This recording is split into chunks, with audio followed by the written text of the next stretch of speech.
November 15, 1944. 0430 hours. The dense jungle canopy of Bougainville Island presses down like a living shroud, trapping the humid air thick with the rot of decaying leaves and the metallic tang of gun oil. Staff Sergeant Thomas McKenna crouches in the muddy foxhole. His M1919 Browning machine gun nestled against the earthen parapet, its barrel still warm from the sporadic bursts fired into the night. The rain has stopped, but water drips relentlessly from the broad leaves overhead, plinking against his helmet like distant sniper fire. Around him, the men of Company K, 132nd Infantry Regiment, shift uneasily in their positions. Private Ellis wipes sweat from his brow despite the pre-dawn chill, while Corporal Ramirez clutches his Garand rifle, eyes scanning the inky blackness beyond the perimeter wire. The silence is unnatural, broken only by the occasional rustle of unseen creatures in the underbrush or the faint, far-off boom of artillery from the airfield miles away. McKenna's hands, calloused and stained with grease, rest on the gun's traverse mechanism. He's been here for weeks, part of the grinding campaign to secure this godforsaken speck in the Solomon's chain, where the Japanese Imperial Army has dug in like ticks, refusing to yield even as Allied forces tighten the noose. But tonight, this morning, something feels off. You can sense it in the way the air hangs heavier, the ground beneath your boots vibrating ever so slightly, as if the earth itself is breathing. McKenna freezes. There it is again, a low, muffled scrape, like metal on stone, coming from below. Not from the jungle ahead, but from underfoot. He presses his ear to the damp soil, ignoring the mud that cakes his cheek. The sound persists, rhythmic, deliberate, digging. Japanese sappers. The bastards are tunneling again, worming their way beneath the American lines, packing explosives to blow the whole position sky-high. He's heard the stories from the Marines who'd fought here earlier, entire squads vanishing in sudden craters, men buried alive or shredded by the blasts. But this is closer than before, maybe 50 yards out, judging by the intensity of the vibrations. Ellis. McKenna whispers harshly, his voice barely carrying over the drip-drip of rainwater. You hear that? The private nods, his face pale in the dim glow of a shielded flashlight. Yeah, Sarge. Like rats in the walls. McKenna signals to Ramirez, who relays the alert down the line via hand gestures. No radios now, not with the enemy so near. Static could give them away. The platoon lieutenant, a green kid named Harlow Fresh from stateside training, crawls over from his command post, keeping low to avoid silhouetting against the faint horizon. His uniform is still too clean, his boots not yet worn down by the endless patrols. What V we got, Sergeant? Tunneling, sir. Bearing northeast, closing in. They're bold tonight. Must figure the rain covered their start. Harlow peers into the darkness, his breath coming in short bursts. The jungle out there is a labyrinth of vines, fallen logs, and concealed pillboxes, where Japanese snipers perch like ghosts in the trees.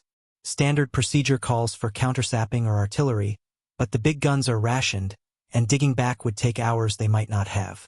McKenna's mind races. The M1919 is loaded with .30-06 ball ammo, reliable for suppressing fire, but useless against dirt walls thicker than a man's arm. Rounds would just bury themselves harmlessly, alerting the enemy without stopping them. As the scraping grows louder, now accompanied by faint clinks of tools, McKenna feels the first twinge of real fear, the kind that knots your gut and makes your trigger finger itch. The men exchange glances, rifles at the ready, but what good are they against an invisible foe? You imagine the sappers down there, sweat-drenched in the stifling tunnels, shovels biting into the red clay, fuses coiled and ready. One wrong move and the ground erupts. Harlow hesitates, wiping rain from his eyes. Options. We could probe with grenades, sir, but that'll light us up like a Christmas tree. Or wait. See if they surface. Waiting. The word hangs like smoke. But as the vibrations intensify, shaking loose pebbles into the foxhole, McKenna knows waiting might mean death. In his pack, buried under spare belts of ammo, there's that experimental crate they issued last week. Rounds marked M1A1, with warnings scrawled in red. Handle with care. Incendiary explosive. He'd dismissed them as another Ordnance Department gimmick, untested in the field. But now, with the enemy clawing closer, perhaps it's time to load something that bites back harder. The scraping stops abruptly. Silence descends, heavier than before. Have they heard something? Are they planting charges right now? McKenna's hand inches toward his pack, heart pounding, as the first hints of dawn tease the eastern sky. But the real storm is brewing underground, and no one knows when it will break. 0500 hours. The first gray light filters through the canopy, turning the jungle into a wall of shifting shadows. McKenna's fingers are still on the flap of his pack, but he hasn't opened it yet. The silence after the abrupt stop in scraping stretches on. 10 seconds, 20, 30, until it feels like the entire perimeter is holding its breath. You feel the weight of it in your chest, the way the air refuses to move. Then, faintly, the digging resumes. Slower now, more careful. They know something heard them. Lieutenant Harlow crawls back to his hole, whispering orders down the line. No firing, no movement, no light. Absolute quiet. The platoon settles into that peculiar stillness soldiers learn in places like this. Muscles locked, lungs shallow, every heartbeat loud in your own ears. Private Ellis presses his cheek to the stock of his M1, eyes wide, trying to pierce the gloom. Ramirez mutters a prayer under his breath, fingers tracing the rosary beads tucked inside his shirt. McKenna counts the rhythm of the scrapes. 1 every 4 or 5 seconds. Steady. Professional. These aren't desperate men. These are engineers who have done this a dozen times before, on Guadalcanal, on New Georgia, here on Bougainville. They know exactly how deep to go, how to brace the tunnel, how close they can get before the risk becomes unacceptable. And they are getting closer. The vibrations are stronger now, a faint tremor you feel through the soles of your boots and up into your teeth. 0515 hours. A new sound joins the digging's soft, wet thuds. Sandbags being stacked, maybe, or earth being tamped around a charge. McKenna pictures it. A narrow shaft no wider than a man's shoulders, timbered with bamboo, leading to a chamber packed with picric acid blocks and detonating cord, enough to lift an entire squad into the air and drop them back in pieces. He has seen the craters from earlier blows, blackened, steaming holes ringed with shredded helmets and boots still laced to severed feet. The light strengthens. Individual leaves become visible overhead, dripping. The temperature is already climbing, the humidity wrapping around you like a wet blanket. Sweat runs down McKenna's back, pooling at his belt. He risks a glance toward the ammunition boxes stacked behind the gun. The standard belts are their 250-round cloth belts of .30-06 ball and tracer, dull brass glinting faintly. But next to them sits the smaller wooden crate, stenciled in fresh white paint. M1919 incendiary explosive. 200 rounds. For test only. He remembers the ordnance officer who delivered it 2 days ago. A captain with clean fingernails who spoke in clipped sentences about enhanced terminal effects and area denial against fortified positions. The captain had made it clear. These rounds were not yet approved for general issue. Use only if absolutely necessary.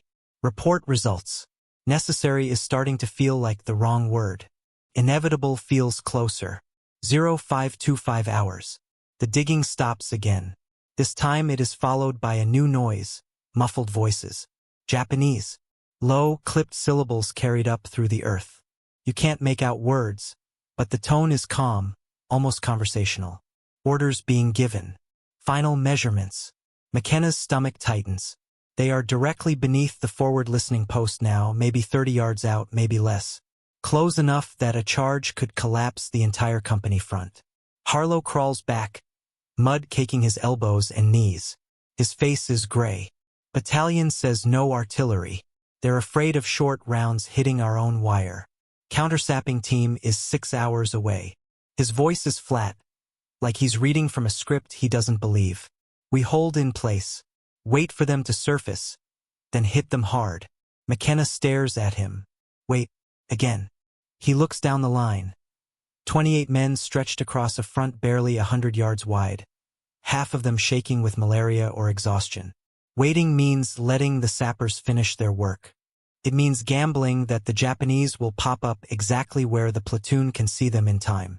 It means accepting that some of them, maybe most, will die when the ground erupts.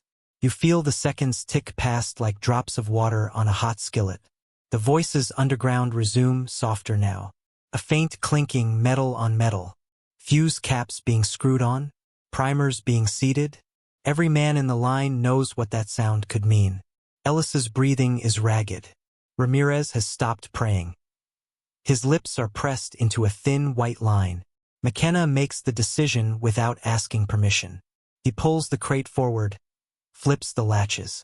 Inside, the belts are different. Links painted with a thin orange band. Each cartridge tip marked with a blue ring. The rounds feel heavier in his palm, the nose slightly bulbous. He begins feeding the first belt into the M1919, the cotton links whispering through his fingers. The gun accepts them without protest. Harlow watches, says nothing.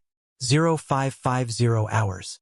The jungle is fully light now, a steaming green hell. Birds begin to call, harsh, sudden cries that make men flinch. And then, unmistakable, a new vibration. Earth being shoveled back into place. They are finishing the tunnel mouth, camouflaging it. Preparing to withdraw and detonate from safety. McKenna settles behind the gun, cheek against the stock, eye aligned with the rear sight. The orange-banded belt is draped over the feed tray. Ready. He doesn't know exactly what these rounds will do when they hit packed earth, but he knows they were designed for moments like this. The question is no longer whether to use them. The question is whether they will work in time. 0605 hours. The jungle steams under the rising sun, the air so thick you could cut it with a bayonet. McKenna's right hand rests lightly on the M1919's spade grips, thumb brushing the trigger guard. The orange-banded belt lies across the feed tray like a sleeping viper. Harlow crouches beside him again, eyes flicking between the gun and the patch of jungle floor where the vibrations are strongest. Directly in front of the machine gun nest, no more than 25 yards out. They're almost done, Harlow whispers. His voice cracks on the last word. I can feel it in the ground, like a heartbeat. McKenna nods once. He doesn't need to answer. Both men know the math. A standard Japanese sapper charge on Bougainville runs between 50 and 100 pounds of explosive. Placed that close, it will obliterate the entire forward line. Gun pit, foxholes, wire, everything. Survivors, if any, will be deaf, blind, and buried. Harlow pulls the folded map from his breast pocket, spreads it on the muddy parapet. The platoon sector is marked in grease pencil, a narrow salient jutting into the Japanese perimeter. Battalion wants it held at all costs, because losing it opens a direct path to the airfield road 2 miles back. Orders from Colonel Stockton himself. No withdrawal, no heavy artillery support unless the line actually breaks. Preserve ammunition for the expected counterattack. Harlow's finger traces the contour lines. If they blow this, the whole company front caves in. We lose the road by nightfall. McKenna glances at the crate again. 180 rounds left after the belt now in the gun. Enough for maybe 90 seconds of sustained fire, if the gun doesn't overheat or jam on the unfamiliar ammunition. No one in the platoon has ever fired these rounds in anger. The ordnance captain's briefing had been short. The M1A1 carries a barium aluminum core behind a steel nose.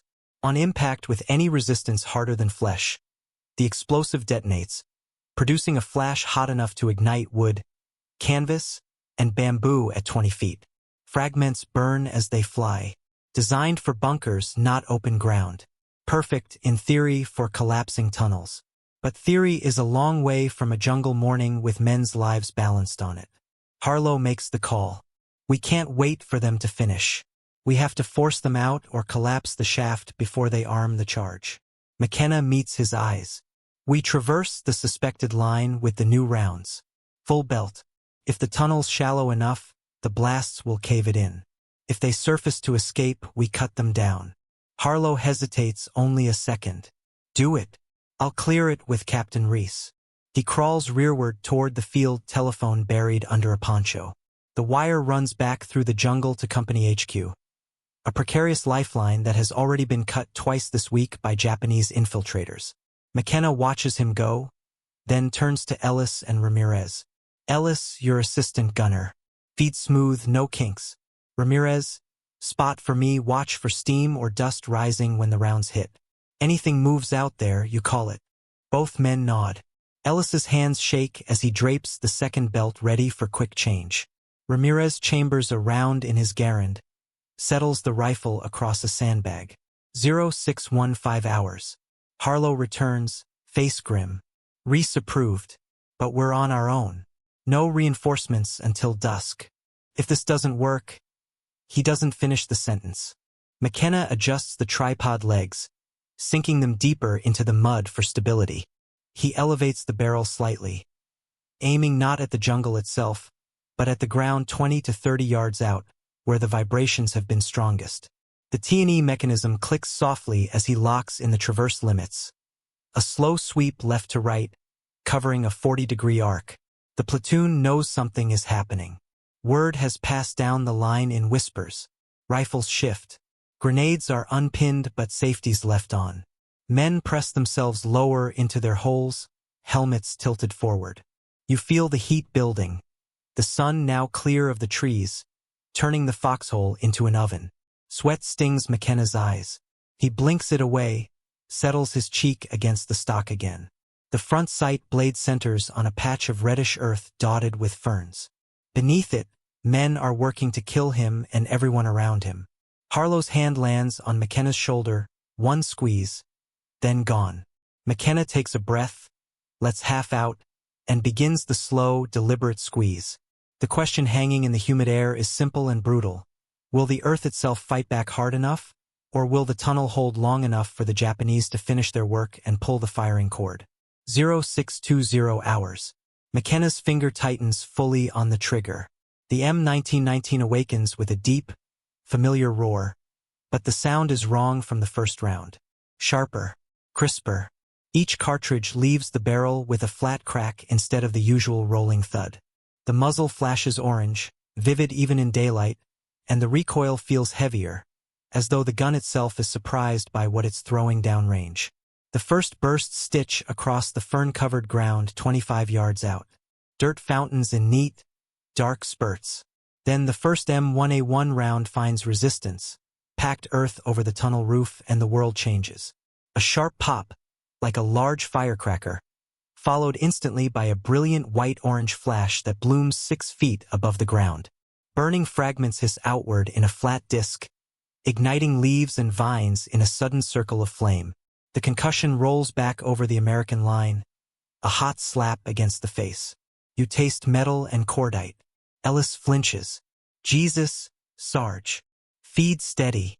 McKenna snaps, traversing right. The gun chatters again, 20 rounds gone in 2 seconds. More flashes erupt along the line of fire. Pop, pop, pop, pop. Like a string of giant cap guns buried in the earth. Each detonation sends up a column of red dust and smoke laced with burning aluminum that hangs in the humid air like signal flares. For a moment it seems to be working. The ground shudders. Ferns flatten in radiating circles. A section of earth 6 yards wide sags visibly, as though something heavy just settled on it from below. Then the unexpected happens. The detonations stop penetrating. McKenna continues the traverse, walking the bursts back across the same ground. But now the rounds are skittering off hardened clay or buried logs, flashing brightly on the surface but failing to bite deep. The tunnel roof, wherever it is exactly, has been braced better than anyone guessed. Bamboo timbers, coral rock. Something is absorbing the blasts and holding. Ramirez shouts over the noise. No collapse. Dust is settling. No steam, no cave-in. McKenna curses under his breath. He releases the trigger to let the barrel cool. The jungle in front of him is burning in patches, smoke drifting low, but the vibrations beneath their feet have not stopped. If anything, they are stronger, frantic now. The sappers are still alive down there, scrambling, perhaps packing the charge faster. Harlow is back at the gun pit edge, face streaked with mud and sweat. It's not going deep enough. We're just scarring the roof. McKenna nods, mind racing.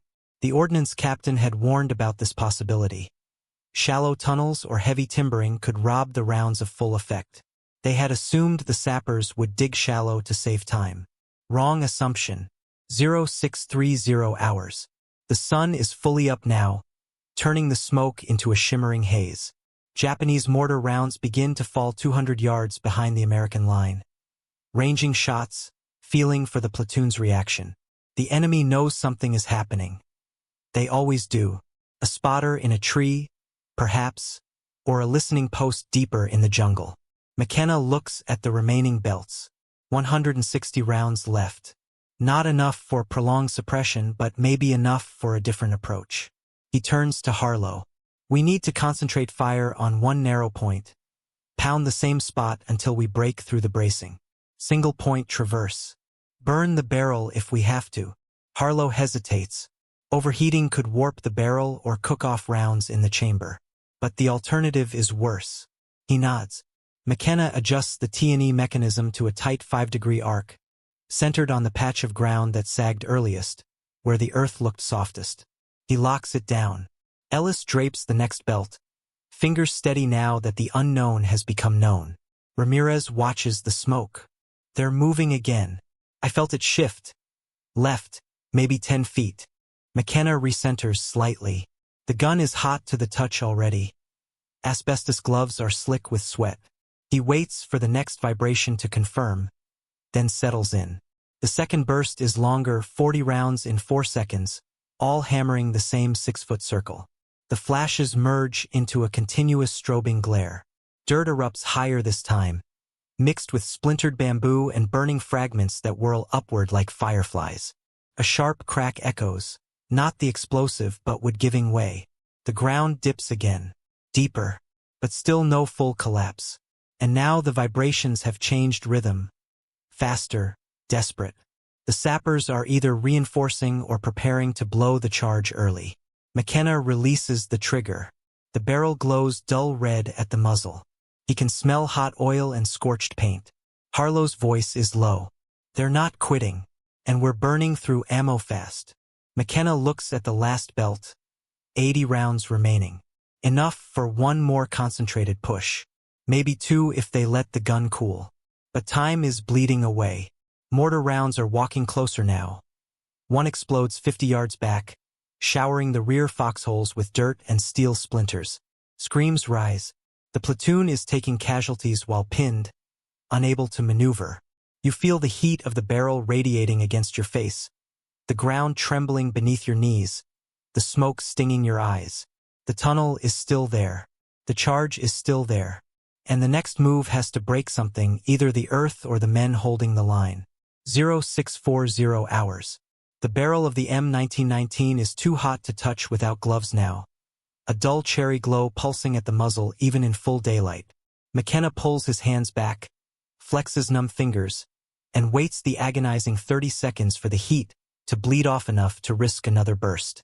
The jungle air shimmers above the metal like a desert mirage. Every man in the line can smell it. Scorched oil, burning bamboo, the acrid bite of aluminum oxide hanging low in the smoke. Ellis sits back on his heels, eyes fixed on the glowing barrel. His voice is low, almost conversational, the way men talk when fear has gone past shaking and into something colder. If that thing cooks off in the chamber, Sarge, we're all pink mist. McKenna doesn't answer. He's listening to the ground again. The frantic scraping has changed into something worse. Hurried, slapping sounds, like men running in a confined space. Bare feet on damp earth. Tools being thrown aside. They're arming the charge. Harlow is on the field telephone, cranking the handle furiously. But the line is dead. Cut again, or the switchboard overwhelmed by calls from other platoons now taking mortar fire. He slams the receiver down, mud flying from his fist. His eyes, when they meet McKenna's, are ringed with red. The young lieutenant is cracking piece by piece. You can see it in the way his jaw works, chewing on nothing. Mortar rounds are walking steadily closer. The next one lands 40 yards back. Close enough that the concussion punches the breath from your lungs and showers the gun pit with clods of earth and shredded leaves. Someone in the rear foxhole screams once, high and sharp, then goes quiet. The smell of blood drifts forward on the smoke. Ramirez calls out targets now. Japanese spotters in the trees. Faint movement 200 yards deep in the green wall. Rifle fire crackles along the platoon line, sporadic and nervous.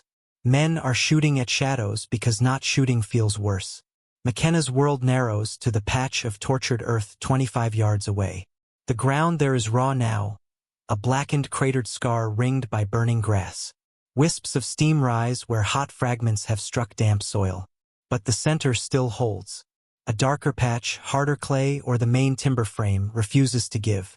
He glances at the last belt. 80 rounds. 40 seconds of fire if he goes full cyclic. After that, the M1919 goes back to standard ball ammo, and they wait for the blast that ends everything.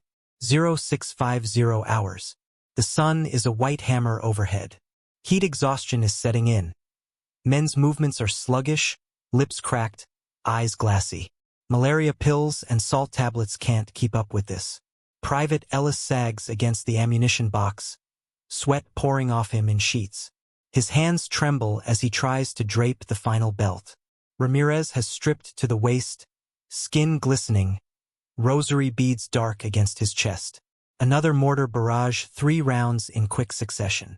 One lands short, directly on the wire entanglements, sending coils of barbed wire whipping through the air like angry snakes. A shard pings off McKenna's helmet, leaving a bright scar in the steel. He doesn't flinch. His ears ring, a constant high whine under everything. You feel the minutes stretch, elastic and cruel. Every second underground is a second closer to detonation. The sappers have had time now. Time to connect the firing wire. Time to withdraw down a side shaft. Time to reach the plunger box hidden in some spider hole deeper in the jungle. Harlow crawls up again, voice hoarse. Battalion says hold. Reinforcements at 1,400 hours. 8 hours away. He might as well have said never. McKenna looks at him, really looks. The lieutenant's hands are shaking now. Fine tremors he can't hide. McKenna has seen it before on Guadalcanal on New Georgia. Good officers, brave men. Reaching the point where the mind simply refuses another order that means death. He makes his voice calm. One more push, sir. All that's left in the belt. Concentrated. If it doesn't break through, we fall back to the secondary line and let them have this ground. Harlow stares at the cratered patch, then at the glowing barrel. He nods, a single jerky motion, and crawls away to pass the word. Prepare to withdraw on command. McKenna settles behind the gun again. The metal burns even through the asbestos pads. He ignores it. Ellis feeds the last belt. Fingers steady now in the way of a man who has accepted the dice are already rolling. Ramirez rests his Garand on the parapet, watching for any Japanese who might break cover. The ground trembles again, stronger than before. A final tamping. They're finished. McKenna's thumb finds the safety, clicks it forward. His cheek welds to the stock. The front sight blade centers on the dark, unyielding heart of the scarred earth. 80 rounds. 40 seconds. Everything rides on whether those grains of barium aluminum can bite deep enough, fast enough, to collapse a tunnel before the men inside can send their own fire racing back along the wire. He begins to squeeze. 0652 hours. The final belt is in the tray. McKenna's thumb flips the safety forward, and the M1919 comes alive one last time. The roar fills the foxhole, a continuous hammering thunder that drowns out the mortars, the screams, the birds, everything. The barrel, already cherry red, flares brighter with each round. 40 rounds leave the muzzle in the first 4 seconds, then another 20, all slamming into the same blackened 6-foot circle. The orange-white flashes fuse into one searing globe of light. Burning aluminum sprays outward in flat sheets, igniting every dry leaf and vine within 30 feet. The heat rolls back over the American line like the breath of a furnace. You feel the ground buck beneath your knees. Not the steady tremor of digging anymore, but a violent, living shudder. The earth itself is fighting now. 10 seconds in. The detonations have found something solid, thick bamboo beams, and they tear into it with savage hunger. A sharp, splintering crack rises above the gunfire.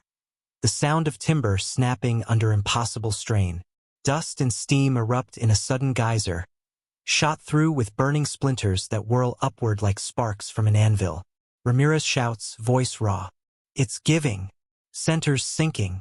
The dark patch at the heart of the crater drops 6 inches, then a foot. The surrounding soil slumps inward, dragging ferns and roots with it. The M1919 keeps pouring fire, the belt racing through the feedway. 50 rounds gone. 60. And then the tunnel roof fails completely. A deep, hollow boom. Not the sharp pop of individual rounds, but a single, rolling concussion as the entire shaft collapses under the hammering blasts. The ground falls away in a widening bowl, red clay cascading inward, swallowing the burning fragments. A jet of black smoke and pulverized earth shoots 20 feet into the air, carrying with it the unmistakable reek of ruptured explosives. Picric acid, sharp and bitter. The charge has cooked off underground. The shockwave hits the American line a heartbeat later, a chest-punching thud that flattens men against the rear walls of their foxholes. Helmets rattle. Ears pop. Dirt rains down in a choking cloud. For 3 full seconds, the jungle is silent except for the hiss of settling soil and the distant crackle of burning brush. McKenna releases the trigger. The belt is spent. 80 rounds gone in 14 seconds. The M1919's barrel glows white-hot, paint blistered and smoking. The feed tray is empty, the last link hanging limp. Silence. Then movement. From the collapsed crater, 30 yards out, a figure staggers up. Half naked, covered in red mud, one arm hanging useless. A Japanese sapper, face blackened, eyes wild. He lurches 2 steps toward the American line before Ramirez's Garand cracks once and he drops. Another follows, crawling, dragging a shattered leg. Then a third, coughing blood and dust. They are the survivors of the blast, driven upward by the collapse and the fire that followed. Rifles along the platoon line speak in ragged volleys. The figures jerk and fall, disappearing into the ferns. No more emerge. The vibrations have stopped. Completely. The ground is still. Harlow's voice cuts through the ringing in everyone's ears. Cease fire. Cease fire. The jungle settles into an eerie quiet, broken only by the pop of cooling metal and the low moan of a wounded man somewhere behind the line. Smoke drifts lazily over the new crater. 15 feet across now, steep-sided, its bottom hidden in shadow and steam. McKenna sags against the hot receiver of the gun. His hands are blistered even through the gloves. Ellis stares at the crater as though expecting it to breathe. Ramirez crosses himself slowly, rosary beads clicking. The mortars have stopped. The Japanese spotters, wherever they are, have seen the column of smoke and dust and know their sappers have failed. For the first time in hours, the platoon can breathe. But the day is far from over. The crater smokes gently in the morning sun, and deeper in the jungle, radios are already crackling with new orders. The enemy will not leave this unanswered. They will come above ground now, infantry, not sappers, to take back what the tunnel was meant to destroy. McKenna reaches for a fresh belt of standard ball ammo. The barrel will need time to cool, maybe a full change if it's warped. There are no more M1919 rounds. The Thunder machine has spoken once. Now the real battle begins. 0700 hours. The crater still smokes, a lazy gray plume rising straight up in the motionless air. McKenna sits with his back against the parapet, helmet tipped forward, letting the adrenaline bleed out of him in slow waves. The M1919 lies beside him like a wounded animal. Barrel warped, water jacket cracked, receiver pitted from the heat. It will never fire again without a full rebuild. Ellis is already stripping the asbestos glove from his right hand, revealing angry red blisters across his palm. Ramirez stares at the crater, rosary forgotten, as though waiting for the earth to spit out more bodies. Harlow moves down the line, voice low, checking casualties. 3 men wounded by the mortar fragments. 1 seriously gut-shot, his moans carrying over the sudden quiet. The platoon is down to 22 effectives. Ammunition is low, less than half basic load for the rifles. For grenades total, no more experimental rounds. The secondary line 50 yards back is nothing more than a shallow scrape in the mud, offering no real cover. The jungle watches. 0800 hours. The sun climbs, turning the air into soup. Heat shimmers above the crater, distorting the far tree line. No birds now. Even the insects have gone quiet. Men sip sparingly from canteens, knowing resupply won't reach them before nightfall, if at all. The field telephone remains dead. They are alone. McKenna changes the barrel on the M1919 with the spare carried in the tripod case. Slow, careful work with hands that still tremble. The new barrel is cool, almost cold against his skin. He loads standard belts, ball and tracer mixed. The gun is serviceable again, but it feels ordinary now. The thunder is gone. 0900 hours. The first probing attack comes, not a bonsai charge, but something worse. Single shots from deep in the foliage. A sniper round cracks overhead, clipping leaves. Another thuds into a sandbag. Men duck lower, faces pressed into the mud. Ramirez spots movement. 300 yards out, a helmet glinting briefly, then nothing. The Japanese are feeling for weakness, mapping the American fire with their lives. Harlow gathers the squad leaders in the command hole. His map is spread again, edges curling in the humidity. They know the tunnel failed. They'll want this ground back before we can dig in deeper. Expect a company-size push, maybe two.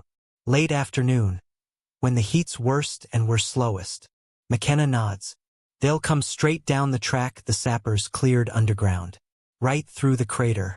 It's open ground now. The plan is simple and brutal. Hold the forward line as long as possible, then fall back fighting to the secondary scrape, then to the jungle itself if needed. No illusions about relief. Battalion is stretched thin along the entire perimeter. 1,100 hours.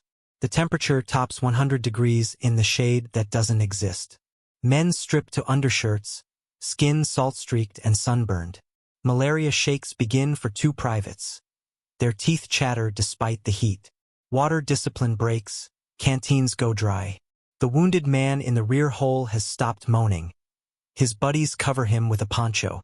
1,300 hours. Japanese mortars open again, heavier this time. 81 millimeters, methodical. Rounds walk the American front from left to right and back, searching. One lands in the crater itself, sending up a geyser of red dirt but no secondary explosion. The charge down there burned completely.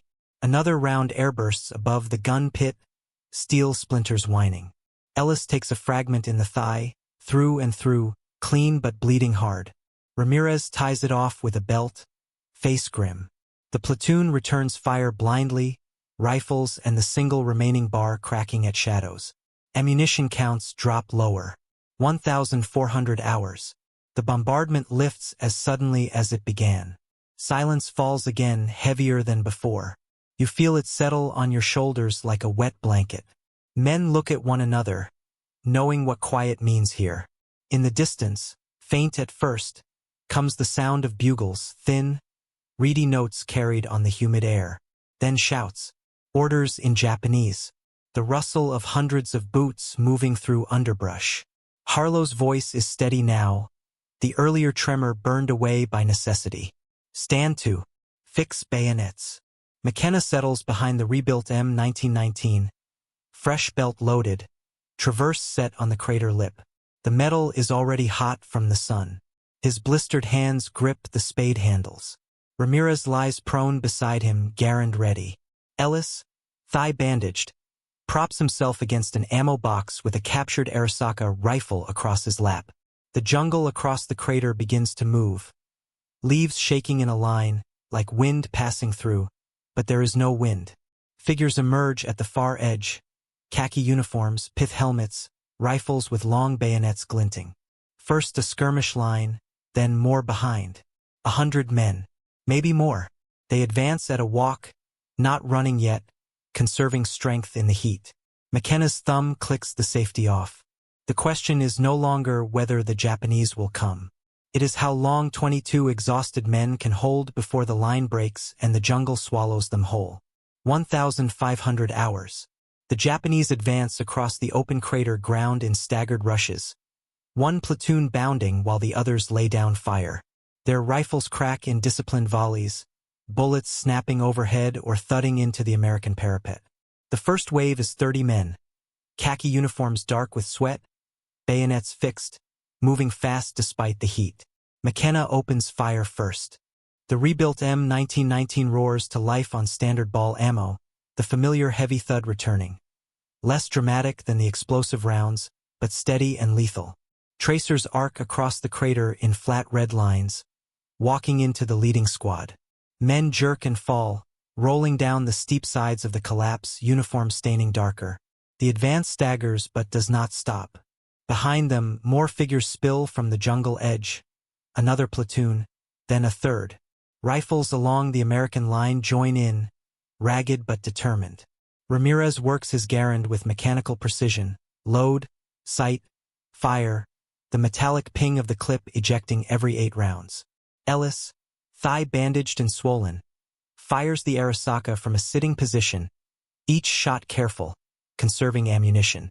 The crater becomes a killing ground. The Japanese have no cover once they leave the tree line. The collapsed tunnel has stripped away the vines and underbrush. Bodies pile at the bottom, some still moving, others unnaturally still. The smell of blood and cordite mixes with the burning brush from earlier. 1,510 hours. A Japanese light machine gun, Type 99, opens from the far lip of the crater, chattering in short bursts. Bullets rake the American parapet, kicking up mud and splintered wood. A private 2 holes down takes a round through the throat and slumps without a sound. Harlow shouts orders, voice cracking with strain, directing the single bar to suppress the enemy gun. McKenna traverses steadily, hosing the crater rim, forcing heads down. The M1919's barrel heats again, but slower this time. Ammo belts feed smooth 300 rounds left, then 200. The Japanese second wave reaches the crater bottom, using the bodies for cover, and begins climbing the near slope, 20 yards away now, then 15. Grenades arc from both sides. American pineapples tumble down the slope, bursting in black clouds and orange fire. Japanese Type 97s come back, one landing short and shredding the wire, another bouncing into a foxhole and silencing 2 men forever. 1,520 hours. The fighting is close now. Bayonets glinting, faces visible. A Japanese officer stands boldly at the crater edge, sword raised, urging his men forward. Ramirez drops him with a single shot at 200 yards. The advance falters, but weight of numbers begins to tell. Another company feeds into the fight from the left flank, threatening to envelop the platoon. Harlow sees it, face pale beneath the grime. He screams for the left squad to shift fire, but the men there are already low on ammunition, firing single shots only. The M1919 claims another dozen as they crest the near lip, 10 yards, 5, but the belt runs dry.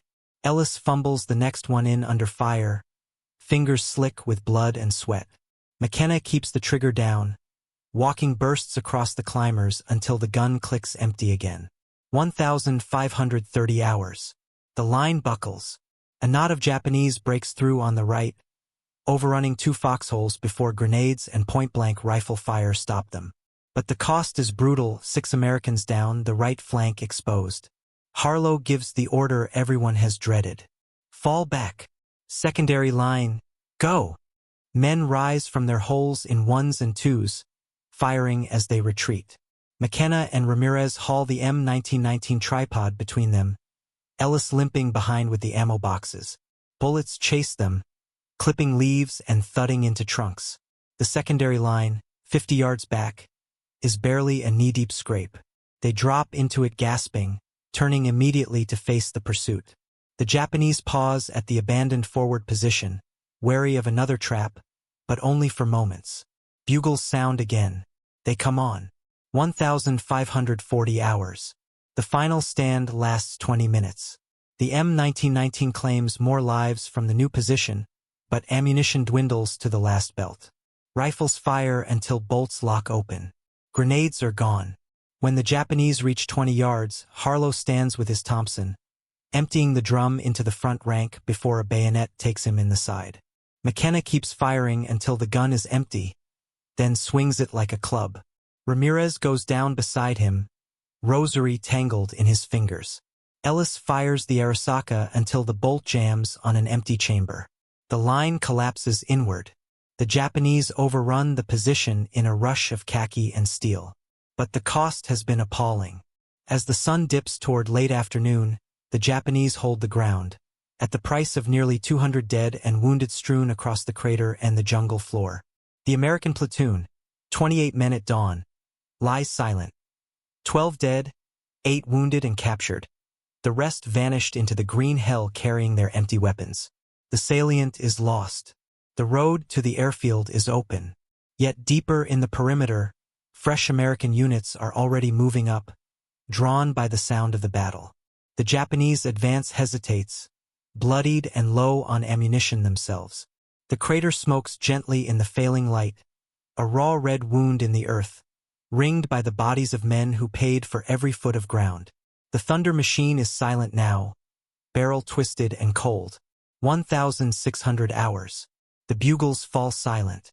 The shooting tapers to sporadic cracks, then nothing. The jungle reclaims its sounds slowly, dripping water, the buzz of returning insects, the distant call of a hidden bird. Smoke hangs in layers over the crater and the overrun positions, thinning in the late afternoon heat. Japanese soldiers move cautiously among the American foxholes. Rifles ready, bayonets crusted dark. They kick at bodies, checking for signs of life. A few wounded GIs are dragged out, hands bound with belt leather, faces blank with shock or pain. One private, gut shot earlier, lies where he fell under the poncho. A Japanese corporal pulls the cover back, looks once and lets it drop again. The M1919 lies on its side in the secondary scrape, tripod legs folded like a dead spider, barrel twisted from heat and impact. Empty brass carpets the mud around it, hundreds of .30-06 cases glinting dully in the slanted light. Nearby, Ramirez is slumped against an ammunition box, rosary still tangled in his stiff fingers, eyes open to the sky. Ellis is a few feet away, the Arasaka across his lap, a single bayonet thrust visible through his chest. Harlow lies farther back, Thompson drum empty, one hand still clutching the submachine gun's pistol grip. McKenna is not among the dead in the open. A Japanese sergeant shouts orders. Men begin gathering their own fallen, dragging bodies toward the crater for counting. Others strip American weapons and ammunition, canteens, helmets, boots. A soldier pauses at the ruined machine gun, runs a hand along the warped barrel, then spits and moves on. 1,700 hours. The sun drops behind the canopy, turning the smoke blood orange. The Japanese consolidate quickly, digging shallow scrapes along the captured line, posting sentries, running telephone wire back into their own jungle.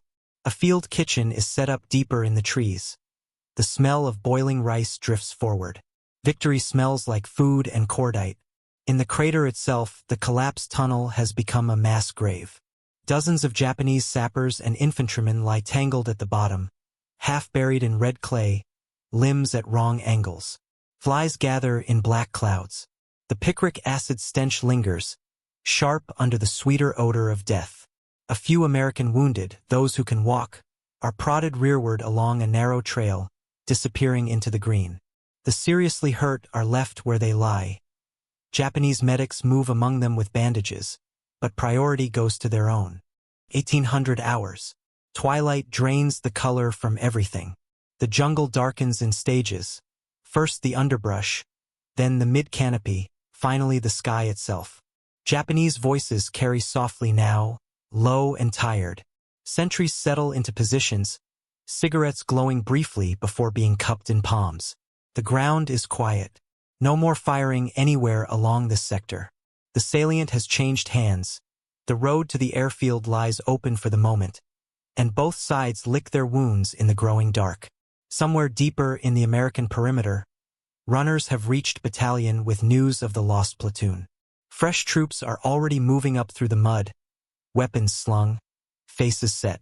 The fight will resume at dawn, or before. But here, on the captured ground, the only movement is the slow settling of smoke and the patient work of the flies. The crater steams faintly in the cooling air, a raw scar no one will fill tonight. Bodies cool. Blood dries black.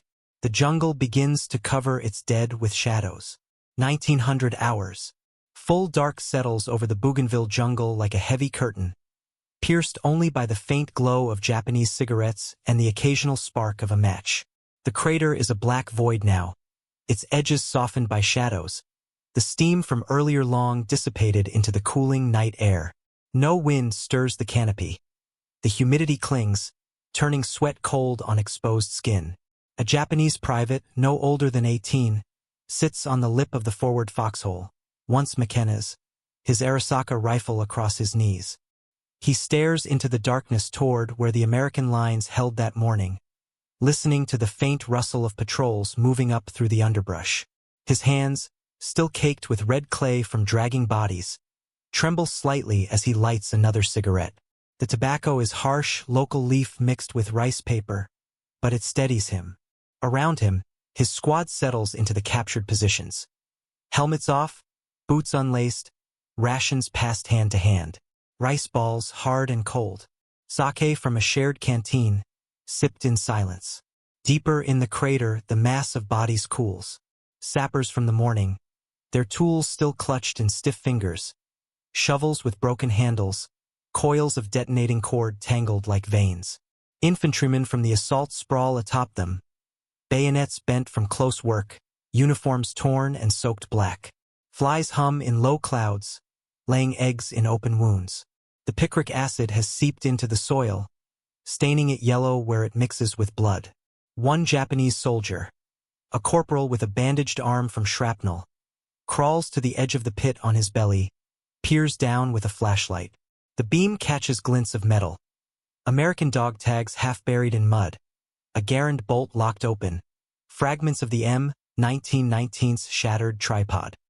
He mutters to himself, voice low, Kaminari Ju, thunder machine, the orange flashes from the morning, the pops that caved the tunnel. He saw them from the tree line, felt the ground shake even half a kilometer back. His section lost 12 men before they even reached the wire. Word is spreading along the Japanese perimeter. The Americans have a new devil in their guns, one that turns earth against you. He switches off the light, crawls back to his scrape. No one speaks of the cost yet. 200 casualties for 100 yards of mud. Officers will report it as a probe, a local action. But the men know. Malaria-ravaged, starving out of mortar rounds. They held the ground for hours, but at what price? Tomorrow's counterattack will come, or the day after.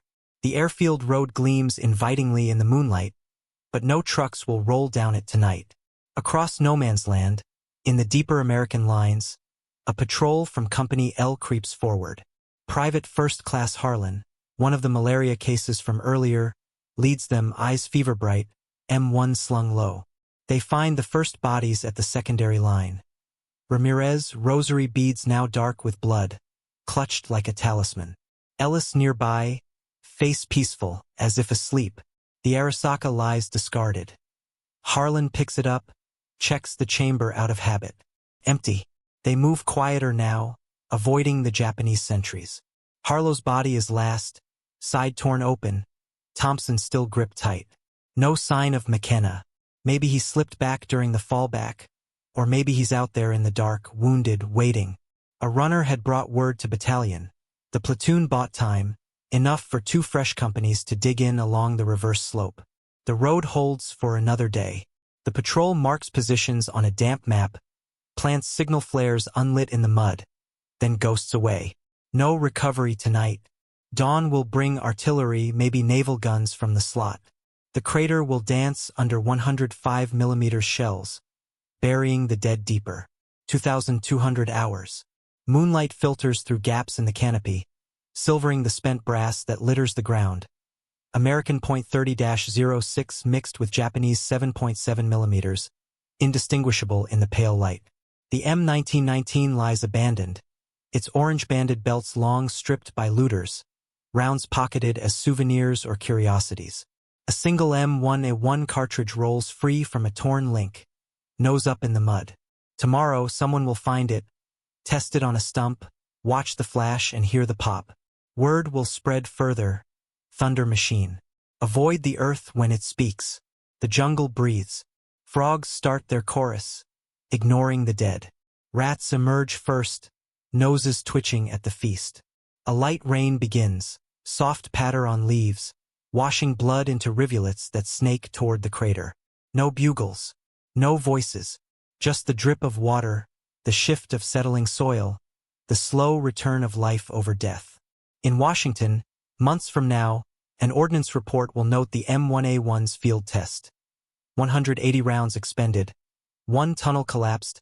Enemy assault blunted at catastrophic cost. Effective. But with VJ Day approaching, production halts. Documents classified. The thunder fades from memory. Here, tonight the ground is quiet.